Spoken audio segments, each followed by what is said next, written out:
बिस्मिल्लाहिर्रहमानिर्रहीम। आज का जो टॉपिक डिस्कस करना है वो बेस एंड एक्सपोनेंशियल है, मतलब laws of base and indexes. तो एक्सपोनेंशियल का मैंने आपको बताया था कि सबसे पहले एक्सपोनेंशियल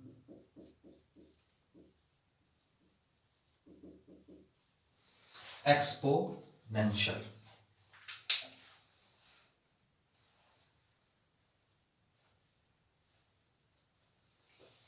तो एक्सपोनेंशियल में सबसे पहले जो टॉपिक एक्सपोनेंशियल्स और बेस, दो चीज़ें आज हमें जो डिस्कस करनी है वो एक दो ये है कि एक्सपोनेंशियल, एक है बेस, दो चीज़ें डिस्कस करनी है।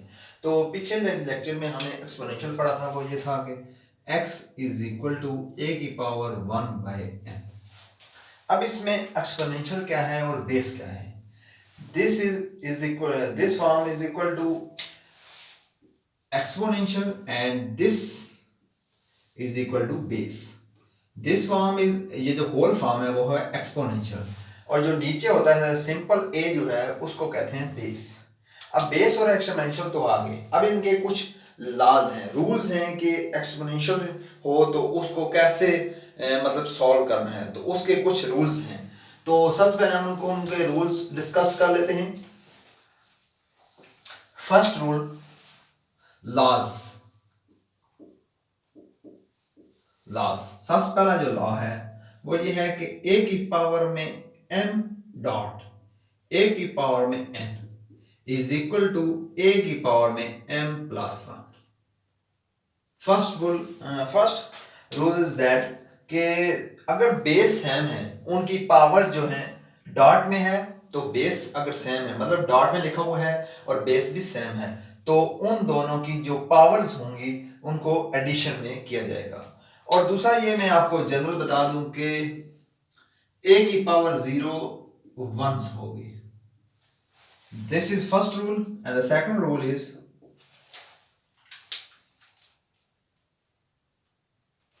अगर ए की पावर में m और होल पावर n हो तो ये बन जाएगी a की पावर mn। अगर दिस फॉर्म में हो तो इस फॉर्म में लिखा जाएगा। ये था रूल नंबर 2। अब रूल नंबर 3 क्या है? रूल नंबर 3 ये है कि अगर दो दो एलिमेंट्स हैं, उनकी प्रोडक्ट में पावर a है, n है। अब दो एलिमेंट्स हैं, उनकी पावर n है, तो इसको लिखने का तरीका ये है कि a की पावर n और b की पावर में भी n। This is the third rule कि दो की पावर अगर प्रोडक्ट में पावर होल पावर n हो तो इसको इस फॉर्म में लिखा जा सकता है। अब जो रूल नंबर 4 है वो ये है कि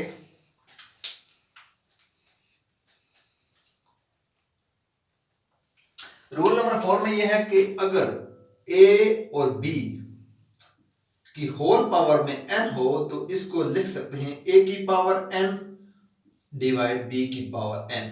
और इसमें ये याद रखना है कि b is not equal to 0। जो नीचे वाली साइड है वो 0 के इक्वल नहीं होनी चाहिए, must be non 0। And the fifth rule में ये है कि अगर दोनों एलिमेंट हैं और एक ही बेस है, बेस 1 है लेकिन पावर्स डिफरेंट हैं, तो उसको लिखने का तरीका यह है कि बेस ऊपर चली जाएगी और इसमें से एक माइनस किया जाएगा। This is the fifth rule. और इसमें भी ये लाजमी है कि a is not equal to 0। अब बेस तो सेम थी और ऊपर पावर जो है डिफरेंट थी, तो बेस सेम है तो इसका मतलब है बेस इधर ऊपर चली जाएगी, बेस सेम है तो ये जो पावर है ये ऊपर माइनस में आ जाएगी। Rule number 6। अच्छा, ये रूल भी है, इसको रूल 6 का लेते हैं। ये रूल भी है कि अगर किसी भी बेस की पावर 0 हो तो वो 1 के इक्वल होता है। और वेयर, और यहां पे लिख लें a not be equal to 0। and the final is last, it is equal to 7। a की पावर में माइनस n लिखा जाए तो इसको लिख सकते हैं a की पावर a1n और a is not equal to 0। This is the 7th rule. This is the all rules of एक्सपोनेंशियल्स। Exponential के और बेस में ये रूल्स हैं इंडेक्सेस के, ये रूल्स आ गए। अब कुछ एक सवाल कर लेते हैं ताकि आपको समझ आ जाए कि कैसे रूल अप्लाई किए जाए। तो एक हम जनरल सवाल ले लेते हैं।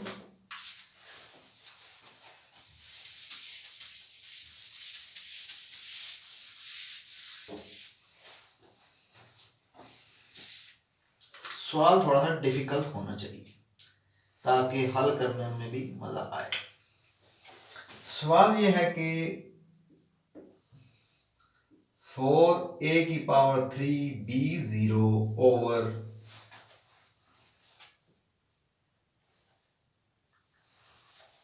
9a⁻⁻5 the whole power is -2। Solution में ये है कि अब देखें, मैंने लिखा था होल पावर में, तो वो ज्वाइन होके इस फॉर्म में आ जाती है। अब देखें कि वो होता है multiply.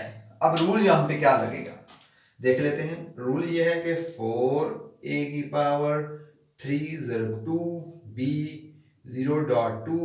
over 9a−5.2। the rule is a_n_m is equal to a⁴n_m। देखें इसको इस फॉर्म में लिखा। This rule apply on this questions. अब देखें 4a⁻6 3 2s are 6 और b0 and the 9a⁻10। तो इसको अब फिर रूल लग रहा है। अब कौन सा रूल लग रहा है, इसको ऊपर लेके जाएंगे। 4a⁻6 + 10 b0 over 9।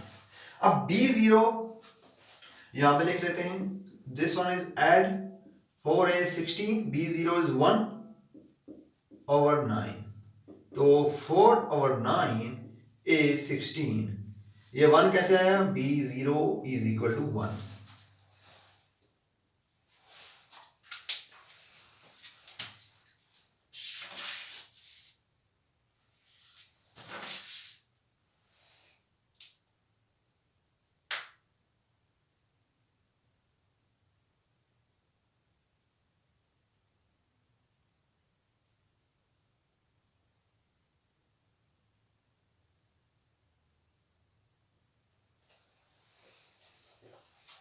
अच्छा, ये तो जो माइनस था तो इसको माइनस में लिख लेते हैं।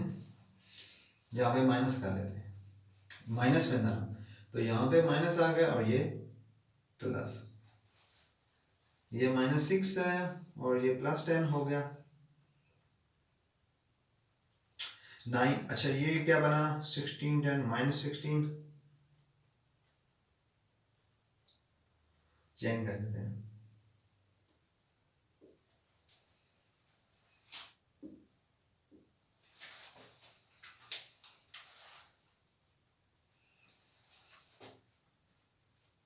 और इनकी भी पावर होगी ना, इसकी भी पावर, इसको अलग लिख लेते हैं। -2 और ये -2 -2 is -2 -2 is -2 -2 is -2 -2 is 2 and the answer is 81 over 16 is 16। 81 कैसे है, ये 9 ऊपर जाएगा, एक सवाल मेथड का लेते हैं। 9 पावर 2 over 4 की power 2 is 16। 9 2s are 9 9s are 81 और 4 4s are 16, a की power 16। This is the answers। This is the end of the lectures। Exercise 2.4 can be solved by this method। अब देखें simply हमने क्या किया है, क्या किया है इस क्वेश्चन में। ये सवाल था, ये फार्मूला अप्लाई किया गया, इस पे अप्लाई किया तो ये देखें क्या बना, -5 था और -2 ज़रब हुए। देखें इस फार्मूले के मुताबिक 10 हो गया और इस पे अप्लाई हुआ तो -6 हो गया। बी जीरो हो गया क्योंकि उसके साथ ज़रब हो गया zero. This is the end of the questions, this is the end of the lecture. So kindly कोई भी सवाल हो इस मेथड के मतलब तो इनबॉक्स में मुझे बताया जाए. So end of the lecture. Thank you.